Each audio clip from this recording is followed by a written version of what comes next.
Real Madrid bisa jadi juara lagi, atau justru akan terpuruk? Di video ini gue bakal bongkar habis-habisan.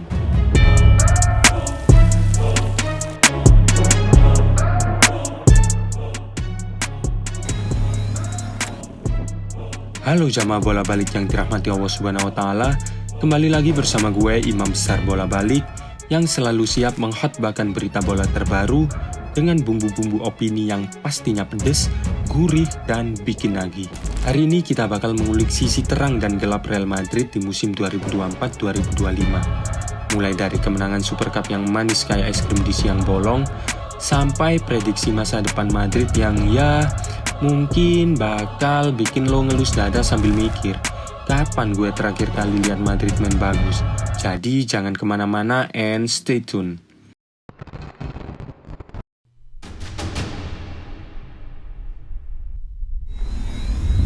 Pertama-tama, kita harus ngasih kredit buat Madrid yang berhasil nambah koleksi pialanya lagi dengan ngalahin Atalanta 2-0 di UEFA Super Cup 2024. Sebuah prestasi yang pastinya bikin hati Madridista di seluruh dunia menyala dengan kebanggaan. Apalagi si anak baru Mbappe, langsung nyetel dan unjuk gigi di debutnya. Ini seolah jadi pertanda awal yang gemilang buat musim ini. Tapi, kita tahu kan yang namanya Madrid nggak pernah lepas dari drama. Dan ini bukan drama sinetron bro, tapi drama yang kadang bikin lo pengen jatuhin kepala ke tembok.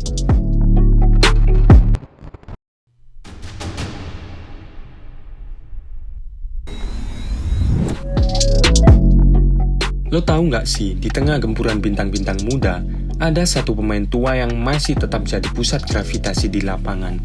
Yes, Luka Modric.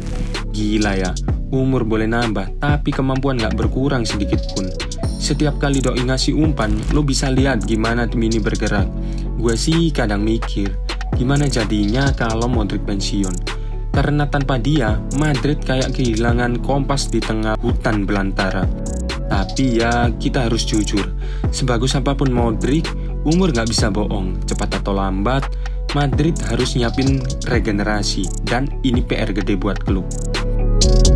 Jadi buat lo yang suka ngeremehin peran pemain senior, mending dipikir ulang deh. Karena Modric ini bukan cuma pemain, dia adalah otak dari permainan Madrid. Dan kalau otaknya berhenti berpikir, siap-siap aja lihat Madrid yang bingung sendiri di lapangan.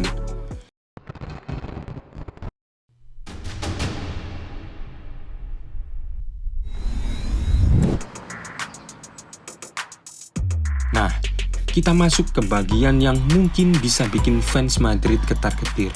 Musim ini Real Madrid punya satu masalah klasik, kebanyakan bintang. Dari mulai Mbappe, Vinicius, Rodrigo, semuanya bintang. Semuanya pengen jadi yang paling bersinar. Dan di dunia sepak bola, kalau semua orang pengen jadi sorotan, yang ada malah chaos di lapangan. Kita udah mulai lihat tanda-tanda di pertandingan La Liga pertama kemarin. Mbappe dan Vinicius, dua pemain ini kayak punya misi pribadi buat jadi top scorer. Ujung-ujungnya apa? Serangan Madrid jadi mandek karena nggak ada yang mau ngalah. Memang sih individual skill mereka luar biasa. Tapi kalau semuanya main egois, yang rugi tim itu sendiri bangsat.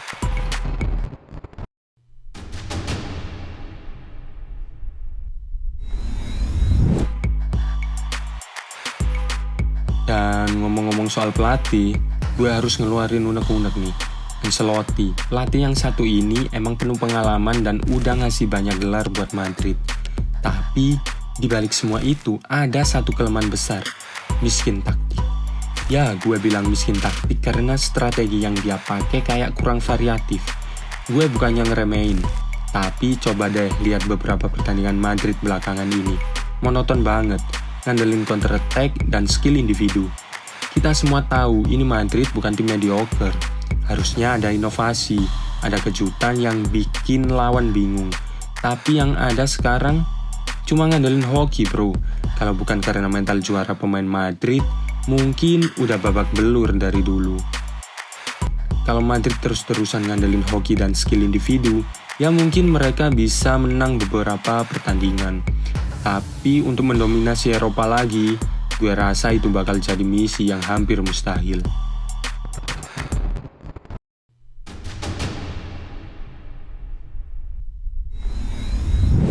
Di sini gue juga mau ngangkat satu isu lagi yang menurut gue vital.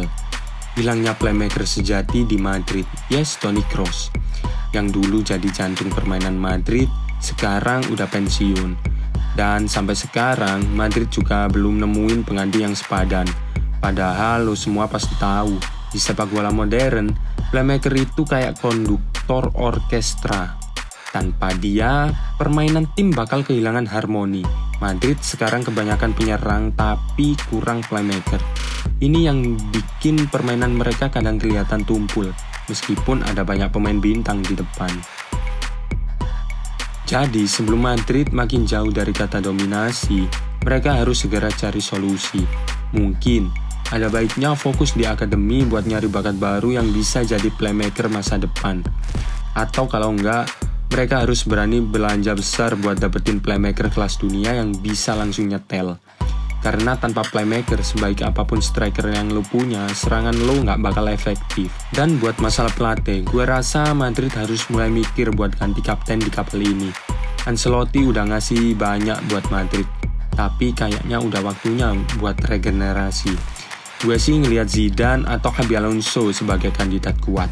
Zidane udah terbukti, sementara Xabi bisa bawa angin segar dengan pendekatan modern dan lebih taktis.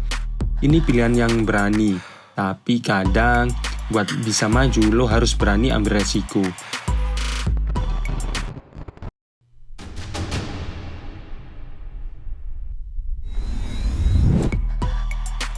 Jadi gimana nih jamaah bola balik? Lo masih optimis Madrid bisa mendominasi Eropa? Atau justru mulai was-was dengan kondisi tim saat ini? Menurut gue, jalan terbaik buat Madrid sekarang adalah fokus di pembangunan kembali, baik di sisi taktik, pemain, dan juga manajemen. Dengan stadion Bernabeu yang lagi dikembangkan, semoga aja Madrid juga bisa mengembangkan taktik dan strategi yang lebih modern. Tapi ingat, ini bukan proses yang instan, butuh waktu, dan yang paling penting, butuh keberanian buat ambil keputusan besar.